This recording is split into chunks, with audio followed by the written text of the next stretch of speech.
kitchen. This is Super Dave 103. We're going to be going over the NESCO ground beef jerky mix. Alright, today's recipe is the NESCO beef jerky mix. I typically make 3 pounds a week for the kids as a good healthy snack, good low-fat healthy snack. And we're going to be using the original recipe with the hot and spicy recipe. So what I do is I do 2/3 original and 1/3 hot and spicy. Works out pretty well. Okay, what you see here, I have 3 seasoning packets laid out and 3 jerky cure packets laid out. They are 1 for 1. So if we were only going to make 1 pound, what we would have is 1 pack of seasoning, 1 package of jerky cure. Jerky cure is really imperative. It helps parasites or anything that would be getting in the meat. This is going to help with extended shelf life. You really do need to use this. I mean, unless you're going to be eating this immediately and you're not planning any long-term storage, but I just really cannot recommend it. It's basically a salt base. It can be used as a liquid marinade. The seasoning, or I'm sorry, the cure works good in a liquid marinade. You can add this with like a cup of 1/4 cup of water. But we're going to be using this as a dry seasoning mix. It's going to be a lot like using a salt cure. Now inside the Sunbeam mixer, I already have 3 pounds of ground antelope. Now this is antelope that we took this season. There's no additional fat. Now I want to stress that in the ground beef style jerky mix, you do not want a heavy fat content. Recommended is a 90, 91, 92% lean ground mix. You do not want to use like a 70 or 80%. It'll be extremely greasy. You're going to have a lot of cleanup work in the end. As it is, when you're done, you're going to have to be cleaning up a lot of the excess fat. I know what you're thinking. Why in the world would I be using ground beef for a beef jerky mix? Well, have you ever had one of those flat Slim Jims? Kids just love them for snacks. They actually taste pretty good. What happens when the meat marinates overnight, the fibers kind of remesh back together, and it basically re-solidifies the meat. It's strange, but it actually works pretty well. It's osmosis. You can take a look at it, and what it's doing is the salt grounds are going back into the meat, it's releasing water. Water comes back out of the meat, so what happens, the fibers kind of recongeal. It actually becomes fibrous and strong again. That's a whole nother topic. But I'm telling you, this beef jerky, you're going to absolutely love it. Your family's going to love it. Now, we like it a little bit on the spicy side, so I'll add that like I told you, 1/3 of spice, but you don't need to do that. If you just want to go all original, just put the original beef jerky mix in here. This stuff's really good. You can go to Open Country or NESCO.com. I'm going to put the links in the description box and show you where you can get this stuff. Chicken's done in the oven. Alright, let's get going. First thing you're going to do, you take your seasoning mix, break it up, okay? Stuff kind of hardens up. Break it up a little bit, break it up a little bit. Shake it down to the end. Alright, so you got the space here. Tear the package open. This one is the hot and spicy. I love this stuff. It's awesome. Alright. Bam! There's one. Okay, original mix. Break it up, break it up, break it up. There's 2.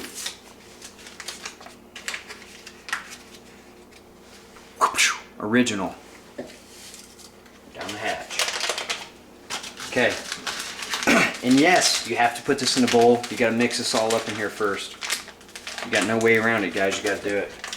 Take your 3rd packet. Okay. Down there. You just still see a little bit of chunks in there. Okay, now take my cure packets. Super Dave 103. It's kind of tricky. Take all 3 on once.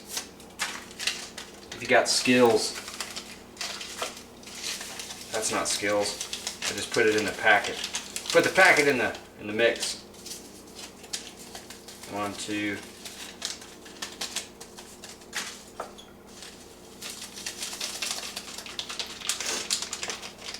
3. Alright, now we're going to take our spoon. We're going to go ahead and mix it up. Now, one thing you're doing is you're mixing the 2 seasons together, because remember I told you we had spicy and original. And if you don't get that mixed up real well, Somebody's going to get a batch with too much spicy. Next thing we're doing is we're getting the cure in there. I'll take the flat edge of the radius edge of the spoon and we'll start mashing that down to break up any of those larger pieces that were hardened up. Keep mixing it up. Take your time doing this part.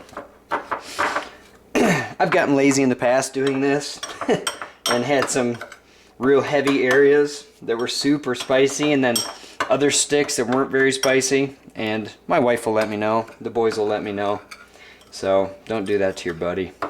I don't know, but some people like the hot and spicy. They've got another one that's cracked pepper and garlic. That one's pretty good. I don't mind that one. That one's pretty good. Alright, so we're all mixed up there. Okay, next thing we're going to do, now you don't have to use a mixer if you don't have a mixer. I have a meat masher. It works pretty good by Pampered Chef. This thing's awesome. I really like this when you're cooking burger meat as well. Pampered Chef makes this meat twirler, meat masher. I don't know. It's got a thing on it for your thumb, and you can mash the meat. Works pretty good. So we're gonna turn on the mixer.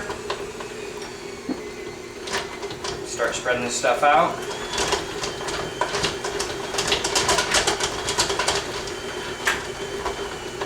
Okay, just put a little bit in there first. Start letting it mix it up.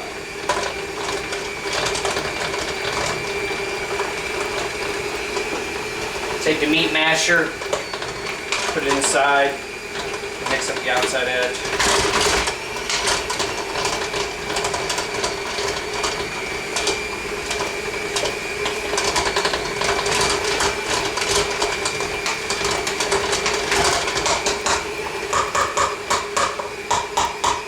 Paper towel here. I'm setting that masher on to get a little bit more seasoning.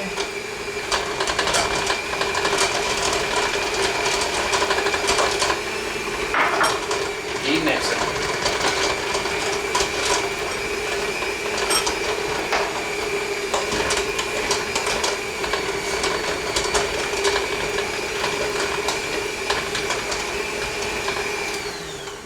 All right. So we have our seasoning mixed in here real well. That turned out great.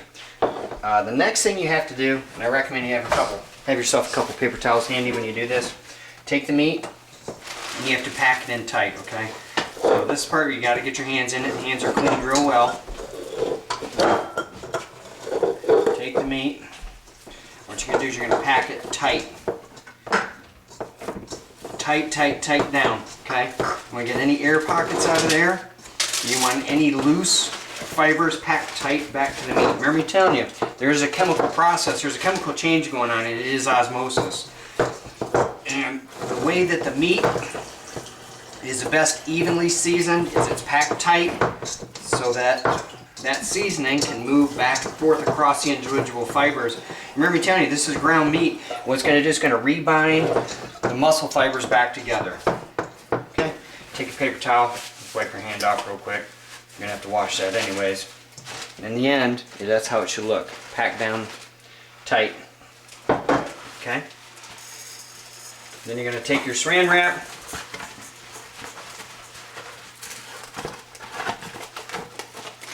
Take some saran wrap. Seal it up. Let this sit overnight is best. If you do let it sit overnight, it's going to allow a better cure, and it's going to brine the meat. Okay, so we look at a dry brine. It's brining the meat. Osmosis is taking place like it does in any dry brine, and you're going to have an enhanced flavor, and it's going to more uniformly season the meat. Alright, so we got our antelope meat all set, and it's all set in here. We got saran wrapped up. Where's it go next? The fridge? Yep, we put it in the fridge. Why do we put it in the fridge? For it to, I think it was cool or something. Or we'll chill it off. He kind of says chill, but what we're going to do is we're going to let it sit overnight. And in the morning, we're going to put it in the jerky gun, and we're going to create our meat sticks.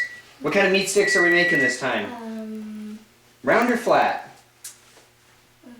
Round. Round. Okay, so we're going to do round sticks this time. All right, it's going in the fridge. It's 6:30 in the morning, and we're getting ready to throw the beef back in. So what we're going to be using is the NESCO jerky gun. This is from NESCO. Okay, we do have the round end on. And you can also do flat beef sticks. You can do the flat sticks or the round sticks. You just change out this end. This works pretty good. So what I'm going to do is I'm going to show you how we load up the gun. Alright, what I like to do is just have a non-serrated steak knife out, because now that your meat mixture is set and cured overnight, that stuff's semi-solid, so you will need to cut it up. I cut it up into little bricks. I try to let this sit out for approximately an hour out of the refrigerator the next morning. Okay, take the tube off. Works just like a works just like a caulk gun. All right, so what I'm gonna do, I'm gonna take the meat. I'm gonna cut this into cubes.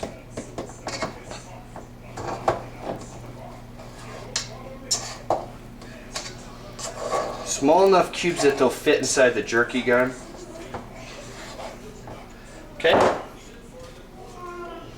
And what you can do then is kind of pull these little cubes out and just slide them into the gun.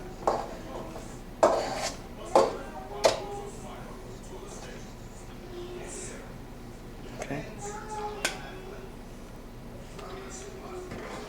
Get 2 or 3 of those cubes in, at least 2 of them in there if you can. Okay. If you do this right, your hands won't get real messy. I can hear a little man in the background. He just woke up.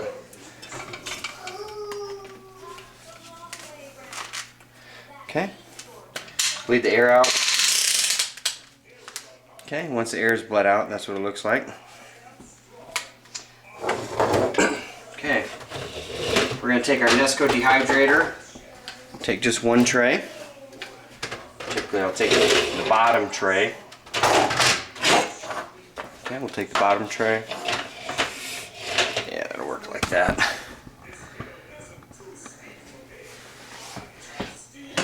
Okay, and I keep the knife in one hand, I keep the jerky gun in the other hand. And just go slow. Like I said, it comes out just like a caulk gun. Get to the desired length, just trim it off. Nice slow fluid motion.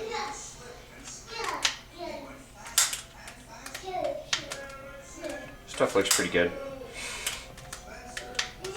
And this is antelope. Remember telling you guys this is antelope. So I think this is it's a great way to utilize your ground game meat. Like my father, for instance, at the end of the year, he takes his ground game meat and he'll bring it back to the meat processor and he'll have meat sticks made up. And the guy he uses, the guy does a great job. But he makes those sausage sticks. I just think this is a good way to use the meat throughout the year. This is going to be something I do with my family from now on. And remember, this could be the round sticks or the flat sticks. The round sticks, they chew a little easier. Remember me showing you my 9-year-old Will, he has braces. And the flat are harder on his teeth. His teeth are kind of going through that sensitive stage when they're adjusting his braces. So the round sticks he likes better because I think they're more palatable for him. Alright, so what we'll do is we'll build this up to each tray. And then what will happen on the NESCO Dehydrator, you turn the dehydrator on, and what you're going to do, you see this temperature is adjustable, and you can go from 95 all the way to 160. With meat, you absolutely have to use the 160-degree setting. So what you'll do is you'll turn that all the way up. I run the round sticks around 9 hours. You could probably get away with around 5 or so, but I want to make sure I'm getting to that solid 160. You can over dry them if you're not careful. I tried around 12 hours. That was way too long. Between 8 and 9 hours is perfect. The flat sticks, they're thinner, they dry out a little faster. You probably can go around 7 hours. But if you want to be real cautious, you can take a meat thermometer and you can check the inside internal core temperature. But anyways, that's how we make the sticks. We'll show you what happens when they come out. Hey, what are you doing in there? Oh, the beef jerky's all done. Alright, the Super Dave 103. I'm here with my son Will, and the beef jerky is done and it's cured for about 9 hours, okay? What type of steaks do we do? Venison. Or, not venison, antelope. We did antelope. Yeah. Okay, so we did antelope round sticks. I think they turned out pretty good. Now what we do in the household is we take one of these countertop colanders. These work pretty good. They got a nice fresh seal on them. And we do approximately 3 pounds of this a week. Little guys, they go through it pretty quick. It works out good. They like it. What I'll do now is I'll keep it on the counter. Don't worry about anything else. Now, if you do want a real extended shelf life, you can vacuum pack it and you can freeze it. You can hold that stuff for probably 2 years easy, especially if you vacuum pack it with like a food saver bag or something from Cabela's or Bass Pro or one of the other large box stores. They have all the vacuum bags. I think everybody knows what I'm talking about. Okay, so we got the NESCO Dehydrator. It went for 9 hours. I didn't touch it, just let it go. All right, worked out pretty good. So let's see, we take the lid off. And I did turn it off just a second ago to let it start cooling. So we're going to give one to Will. We got our official beef tester.